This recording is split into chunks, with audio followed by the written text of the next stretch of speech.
إن الحمد لله نحمده تعالى ونستعينه ونستغفره ونعوذ بالله من شرور أنفسنا وسيئات أعمالنا من يهده الله فلا مضل له ومن يضلل فلا هادي له أشهد أن لا إله إلا الله وحده لا شريك له وأشهد أن محمدًا عبده ورسوله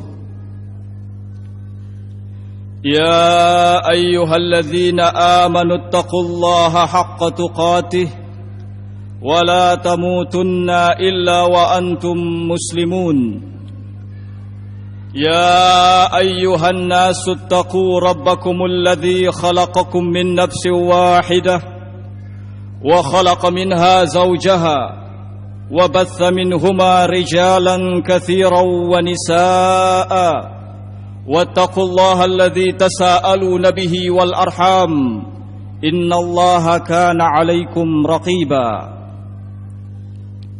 يا أيها الذين آمنوا اتقوا الله وقولوا قولا سديدا يصلح لكم أعمالكم ويغفر لكم ذنوبكم ومن يطع الله ورسوله فقد فاز فوزا عظيما أما بعد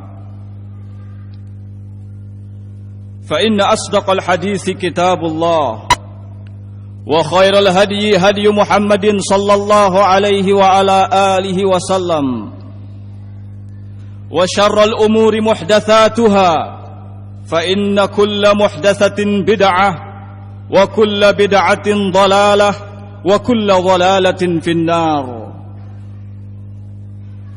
Hadirin kaum muslimin rahimakumullah. Ketika turun satu ayat kepada Rasulullah sallallahu alaihi wa ala alihi wasallam yang terdapat di dalam Quran surat Al-Baqarah ayat 284, Lillahi ma fis samawati wa ma fil ard wa in tubdu ma fi anfusikum aw tukhfuhu yuhasibkum bihillah. Hanya kepunyaan Allah lah segala apa yang ada di langit dan segala apa yang ada di bumi. Dan jika kalian menampakkan apa yang ada di dalam hati kalian atau kalian menyembunyikannya, niscaya Allah akan membuat perhitungan dengan kalian. Berita turunnya ayat ini sampai ke telinga para sahabat-sahabat Rasulullah sallallahu alaihi wa ala alihi wasallam. Timbullah rasa penasaran dalam diri mereka. Timbul suatu keganjalan di dalam hati mereka sehingga mereka segera memacu kuda-kuda mereka dengan kencangnya agar dapat segera bertemu dengan Rasulullah sallallahu alaihi wa ala alihi wasallam. Sesampainya di hadapan Rasulullah, mereka berkata, "Ya Rasulullah, hai Rasulullah, kullifna minal a'mali ma nutaq." Kami telah dibebani amalan-amalan yang kami mampu untuk melakukannya. Kami diperintahkan salat, kami mampu untuk melakukannya. Kami diperintahkan untuk sedekah, kami juga mampu untuk melakukannya. Kami diperintahkan untuk salat, untuk saum, kami juga mampu untuk melakukannya. Bahkan kami diperintahkan untuk berjihad, kami pun berangkat untuk berjihad di jalan Allah subhanahu wa ta'ala. Tetapi telah diturunkan kepada engkau satu ayat di mana kami tidak mampu untuk mengamalkannya. Kami tidak kuat untuk melakukannya. Demi mendengar pernyataan para sahabat-sahabatnya,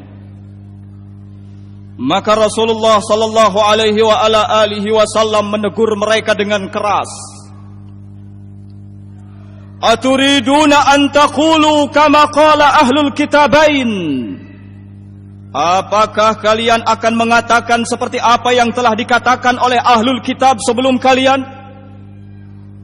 Ketika datang perintah dari Allah dan ketika datang perintah dari Rasulnya, mereka mengatakan sami'na wa asaina, kami mendengar dan kami bermaksiat. Qulu sami'na wa ataina, katakanlah oleh kalian, kami dengar dan kami taat. Tak ada seorang sahabat pun yang angkat bicara ketika itu. Maka Allah Subhanahu wa taala menurunkan firman-Nya, amana billah au amana ar-rasulu bima unzila ilaihi mir rabbih wal mu'minun. Rasul telah beriman kepada apa yang telah diturunkan kepadanya berupa Al-Qur'an. Demikian juga orang-orang yang beriman. Kullun amana billahi wa malaikatihi wa kutubihi wa rusulih. Semua beriman kepada Allah, kepada malaikatnya, kepada kitab-kitabnya, kepada rasul-rasulnya. La nufarriqu baina ahadim mir rusulih. Mereka berkata, tak ada seorang pun yang kami tidak membeda-bedakan antar para rasul-rasul. Wa qalu sami'na wa ata'na, dan mereka mengatakan kami mendengar dan kami taat. Sejak itulah tak ada satu perintah pun yang datang kepada para sahabat melainkan mereka orang-orang yang pertama kali melakukannya. Tak ada satu pun larangan yang sampai kepada mereka melainkan mereka adalah orang-orang yang pertama kali meninggalkannya. Demikianlah keadaan para sahabat. Sungguh luar biasa kesungguhan mereka di dalam mengagungkan perintah-perintah Allah Subhanahu wa taala dan Rasulnya. Hadirin kaum muslimin rahimakumullah. Salah seorang sahabat Rasulullah yang bernama Abdullah ibnu Mas'ud, beliau memberikan contoh ketegasan kepada kita dalam rangka merealisasikan ketundukan terhadap apa yang diperintahkan oleh Allah dan Rasulnya. Sahabat Abdullah ibnu Mas'ud adalah orang yang paling paham dengan firman Allah Subhanahu wa ta'ala. Wa ma atakumur rasulu fakhudhuhu wa ma nahakum anhu fantahu. Apa yang datang dari Rasul kepada kalian maka terimalah, dan apa yang dilarang oleh Rasul maka tinggalkanlah. Beliau pernah berkhutbah di hadapan suatu kaum. Di dalam khutbahnya beliau mengatakan, innallaha la'anal wasimata wal wasilah. Sesungguhnya Allah telah melaknat orang yang memasang tato di tubuhnya dan melaknat wanita-wanita yang menyambung rambutnya dengan rambut yang palsu. Ada seorang wanita yang angkat bicara. Awajadta hadza fi kitabillah ya Aba Abdurrahman. Hei Abu Abdurrahman, apakah engkau dapatkan laknat ini ada di dalam kitabullah? Maka Ibnu Mas'ud menjawab, iya, laknat ini ada di dalam kitabullah. Kemudian si wanita itu berkata lagi, laqad tasaffahtu kitaballah fama wajadtuhu. Aku telah membuka lembaran-lembaran kitabullah, namun aku tidak pernah menjumpai adanya laknat yang seperti ini. Maka Ibnu Mas'ud menegaskan, ama qara'ti qaulahu ta'ala, bukankah anda pernah membaca firman Allah Subhanahu wa ta'ala, wa ma atakumur rasulu fakhudhuhu wa ma nahakum anhu fantahu. Wallahi sami'tu Rasulullah sallallahu alaihi wasallam yaqul, la'anallahu al-washimata wal wasilah. Demi Allah, aku pernah mendengar Rasulullah sallallahu alaihi wa ala alihi wasallam menyatakan, Allah telah melaknat orang yang memasang tato di tubuhnya dan melaknat wanita-wanita yang menyambung rambutnya dengan rambut yang palsu. Ketika itu si wanita diam. Dan inilah sikap ketegasan dalam diri sahabat Abdullah ibnu Mas'ud radhiyallahu ta'ala anhu. Hadirin kaum muslimin rahimakumullah. Kita masih akan mendapatkan sejumlah ketegasan-ketegasan yang luar biasa dari kalangan para sahabat dalam rangka merealisasikan ketundukan terhadap perintah Allah dan perintah Rasul-Nya. Ketika turun kepada Rasulullah sallallahu alaihi wasallam ayat yang mengharamkan khamr, sampailah berita turunnya ayat itu kepada sahabat Ansar. Para sahabat Ansar mendengar tentang turunnya ayat itu. Maka seketika itu pula mereka melepaskan khamr-khamr yang sedang digenggamnya. Mereka membersihkan pasar-pasar dari yang namanya khamr. Mereka membersihkan rumah-rumah mereka dari yang namanya khamr. Keagungan yang luar biasa, tanpa tawar-menawar lagi dan tanpa banyak bertanya.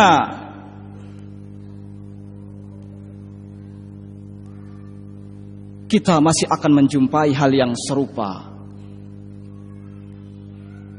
Ketika turun kepada Rasulullah sallallahu alaihi wasallam ayat yang memerintahkan untuk sedekah, maka Rasulullah sallallahu alaihi wasallam menyampaikan kepada para sahabatnya.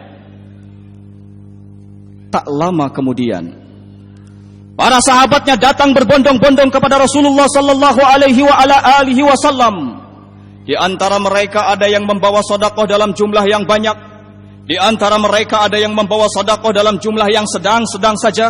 Di antara mereka ada yang membawa sedekah dalam jumlah yang kecil sesuai dengan kemampuan mereka.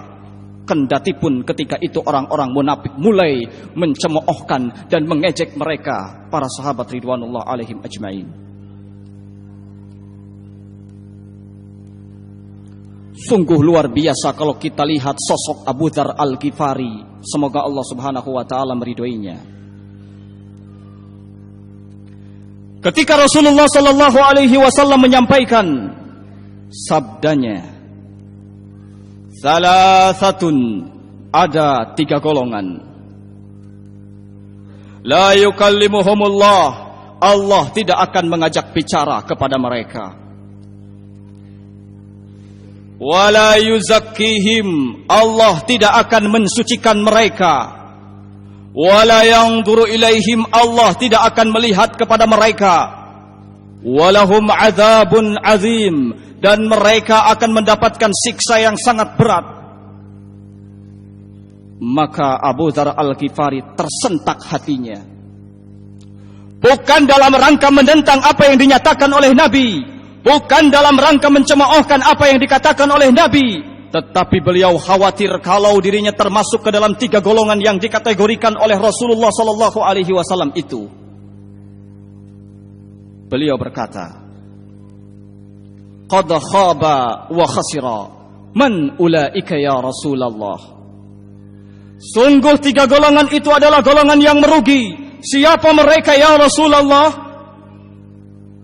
Rasulullah menjawab, yang pertama al-musbil, orang yang memanjangkan pakaiannya, orang yang memanjangkan celananya di bawah mata kaki. Yang kedua al-mannan, orang yang senantiasa mengungkit-ungkit pemberiannya. Yang ketiga al-munfik sil'atahu bihalfil kadhib, orang yang menjual barang dagangannya dengan sumpah yang palsu. Dia katakan bahwa barang ini adalah barang yang asli padahal tidak asli. Dia katakan bahwa barang ini barang yang mahal padahal bukan mahal. Hal yang serupa kita dapatkan pula pada sosok khalifah, pada sosok salah seorang khulafaur rasyidin. Beliau adalah orang yang dinyatakan oleh Rasulullah sallallahu alaihi wasallam sebagai manusia terbaik setelah Rasulullah. Beliau adalah orang yang paling utama secara mutlak di kalangan para sahabat-sahabat yang lainnya. Beliau adalah sahabat Abu Bakar As-Siddiq, semoga Allah Subhanahu wa taala meridhoinya. Ketika mendengar Ibnu Umar, semoga Allah Subhanahu wa taala meridhoinya, menyampaikan hadis, menyampaikan sabda Rasulullah sallallahu alaihi wasallam, "Innallaha la yanzuru ila man jurra thawbahu khuyala." Sesungguhnya Allah tidak akan melihat kepada siapa saja yang memanjangkan pakaiannya, yang memanjangkan celananya di bawah mata kaki karena sombong, maka sahabat Abu Bakar As-Siddiq, semoga Allah Subhanahu wa taala meridhoinya, segera mendatangi Nabi sallallahu alaihi wasallam. Bukan dalam rangka mendebat sabda Nabi sallallahu alaihi wasallam, bukan dalam rangka mempertentangkan sabda Nabi sallallahu alaihi wasallam, bukan pula dalam rangka melawan apa yang dikatakan oleh Nabi sallallahu alaihi wasallam. Beliau datang ke hadapan Rasulullah sallallahu alaihi wasallam dengan hati yang ikhlas. Beliau khawatir kalau apa yang selama ini dialaminya itu termasuk ke dalam kategori yang disebutkan oleh Rasulullah sallallahu alaihi wasallam di dalam hadis tersebut. Ketika sampai di hadapan Rasulullah, beliau berkata, "Ya Rasulullah, hai Rasulullah, inna ahada thawbai yastarhi." Sesungguhnya salah satu dari pakaianku atau salah satu bagian dari pakaianku itu suka melorot ke bawah. Illa an ata'ahadahu. Hanya saja aku adalah orang yang selalu menjaganya. Tiap kali melorot aku naikkan ke atas. Maka Rasulullah sallallahu alaihi wasallam berkata, "Innaka lasta mimman yaf'al dzalika khuyala." Sesungguhnya engkau bukan termasuk orang yang melakukan hal itu karena sombong. Demikian itulah sikap-sikap ketundukan yang menakjubkan yang telah diperagakan oleh manusia-manusia terbaik sebelum kita, yang diperagakan oleh manusia-manusia yang mendapatkan gelar keridhaan Allah Subhanahu wa taala, radhiyallahu taala anhum ajma'in. Semoga Allah Subhanahu wa taala merahmati mereka semuanya.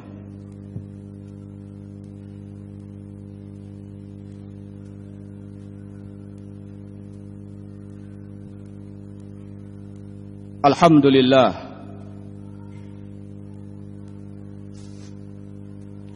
alhamdulillahi hamdan katsiran tayyiban mubarakan fihi kama yuhibbu rabbuna wa yardah, wa sallallahu alaihi wa ala alihi wa sallama tasliman katsira. Hadirin kaum muslimin rahimakumullah, penyelisihan terhadap perintah Allah dan Rasul-Nya adalah suatu yang berat. Penyelisihan terhadap perintah Allah dan Rasul-Nya akan mendatangkan malapetaka dan kebinasaan. Karena itulah, para pelakunya juga akan mendapatkan hukuman yang layak. Para pelakunya juga akan mendapatkan hukuman yang berat dari Allah Subhanahu wa taala dan dari Rasul-Nya. Di hadapan kita ada salah seorang sahabat Rasulullah sallallahu alaihi wa ala alihi wasallam. Beliau adalah terkenal salah seorang sahabat yang sangat rajin dan giat mengamalkan perintah syariat, perintah Allah dan Rasul-Nya. Beliau adalah sahabat Abdullah ibnu Mughaffal. Satu ketika beliau menjumpai salah seorang dari kerabatnya sedang menggunakan ketepel. Lalu beliau mendatanginya dan beliau sampaikan bahwa naha Rasulullah sallallahu alaihi wa ala alihi wasallam anil khadfi. Rasulullah telah melarang untuk menggunakan ketepel.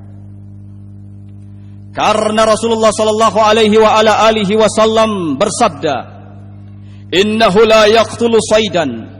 Ketepel itu tidak akan dapat membunuh binatang buruan. Wala yanqa'ul aduwa. Ketepel itu tidak akan dapat menakutkan musuh. Akan tetapi ketepel itu hanya dapat melukai mata dan mematahkan gigi. Dalam kesempatan lain, setelah disampaikan keterangan ini kepada salah seorang kerabatnya, ternyata Abdullah ibnu Mughaffal kembali mendapatkan salah seorang kerabatnya ini menggunakan ketepel. Beliau pun sangat marah besar, langsung menghampirinya dan berkata kepadanya, "Laqad akhbartuka anna Rasulullah sallallahu alaihi wasallam naha 'anil khadfi wa anta takhdhif. Aku telah beritahukan kepadamu bahwa Rasulullah sallallahu alaihi wasallam melarang menggunakan ketepel, tetapi engkau tetap menggunakan ketepel. Idzan la ukallimuka abadan. Kalau begitu, mulai detik ini, mulai hari ini, aku tidak akan pernah berbicara denganmu selama-lamanya. Inilah sikap ketegasan yang luar biasa yang telah dipertontonkan kepada kita oleh sahabat Abdullah ibn Mughaffal.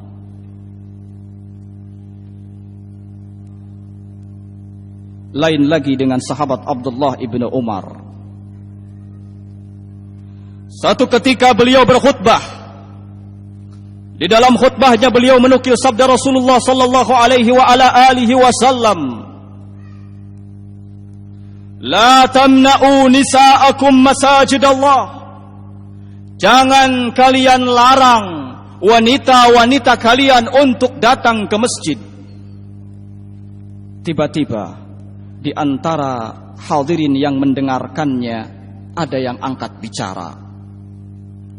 Wallahi lanamna'ahunna. Demi Allah, aku akan mencegah wanita-wanita supaya tidak datang ke masjid. Ibnu Umar marah luar biasa.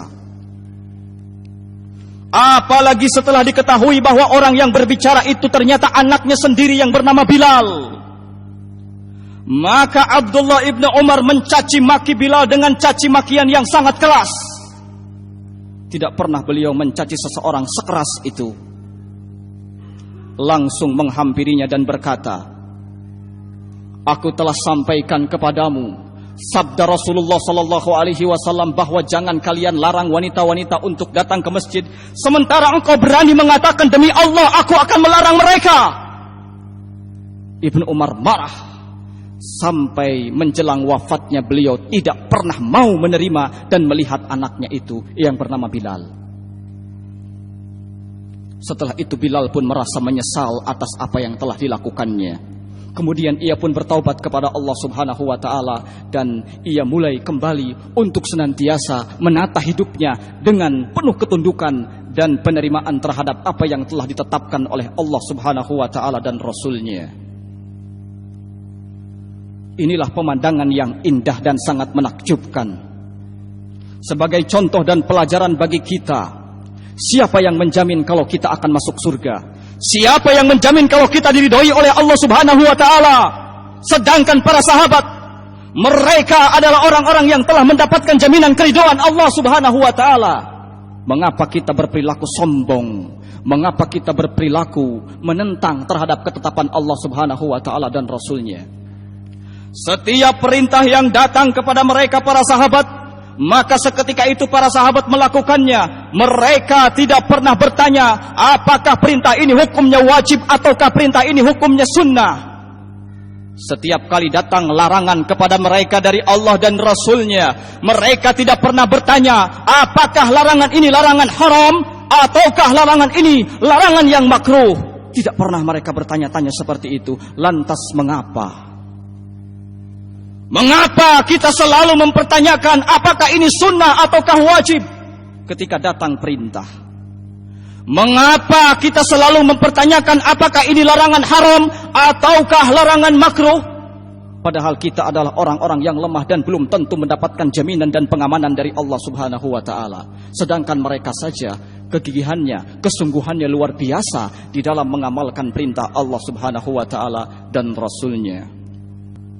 Hadirin kaum muslimin rahimakumullah, semoga kita senantiasa termasuk orang-orang yang ketika datang perintah Allah kita segera untuk mengamalkannya. Ketika datang larangan Allah dan Rasul-Nya, kita pun segera untuk mengamalkannya. Dan semoga kita juga termasuk ke dalam orang-orang yang Allah Subhanahu wa taala berfirman, "Amanar rasulu bima unzila ilaihi mir rabbihi wal mu'minun. Kullun amana billahi wa malaikatihi wa kutubihi wa rusulihi la nufarriqu baina ahadin mir rusuli wa qalu sami'na wa ata'na ghufranaka rabbana wa ilaikal masir walhamdulillahi rabbil alamin wa aqimus shalah."